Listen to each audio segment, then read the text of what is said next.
So, what's been discovered is a planet with a mass that is 17 times Earth's mass, which is close to the mass of Neptune, but its radius, the size of the planet, is only two times, roughly 2.3 times the Earth's radius. So, that is what is special, is that we have known planets the size of the mass of Neptune before, but what we had not known is that planets that are as massive as Neptune but have its radius.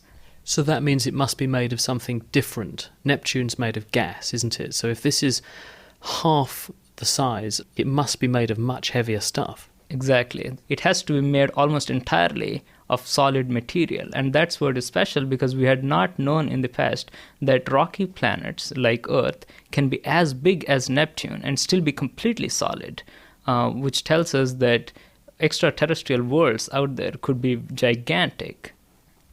So having found this new body, why is it special to scientists like you who study planets around other stars? Previously, the theory of planet formation suggested that if you had a planet that's more massive than about 10 Earth masses, it inevitably captures a lot of gas around it and makes giant planets like Neptune or even Jupiter, which have a lot of gas in them.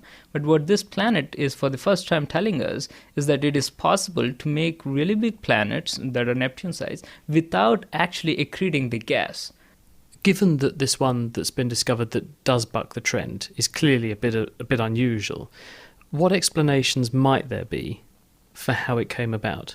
So currently it's open to speculation as to why it did not accrete enough gas. But the really beautiful point is that nature does continue to surprise us. So the observation is there. Now it's up to us theorists to work out how to explain the formation of this planet. I mean, in our own solar system, the moon came about because the Earth ran into another planet roughly the same size as Mars 4.5 billion years ago. Do you think that this could be an oddball, which is the result of some other cosmic collision like that, two things merged? It's hard to speculate at this point, and if you can really make a planet that big, 17 times Earth mass, purely by collisions. Do we know what it's made of? We can only guess based on its mass and radius.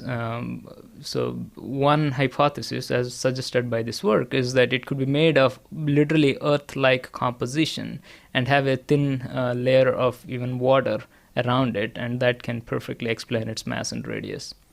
How did the scientists spot it in the first place? The planet was first discovered using the Kepler Space Telescope by looking at the eclipses of the planet in front of its host star. So as the planet moves in front of the host star, you see a slight dimming of the star light, and the amount of dimming is related to the size of the planet. But the mass of the planet was measured in this recent paper. They used very high precision observations to measure the wobble of the host star caused by the gravitational forces from the planets on the host star. So by measuring the motion of the star, you can measure the masses of the planets themselves. Do we know anything about how old it is or when it first formed? Yeah, the star itself is known to have formed a few billion years after the birth of the universe.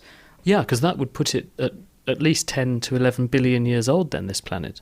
Exactly. That's another fundamental advancement, which tells us that rocky planets in the universe could have formed way, way earlier in the universe than what we had imagined.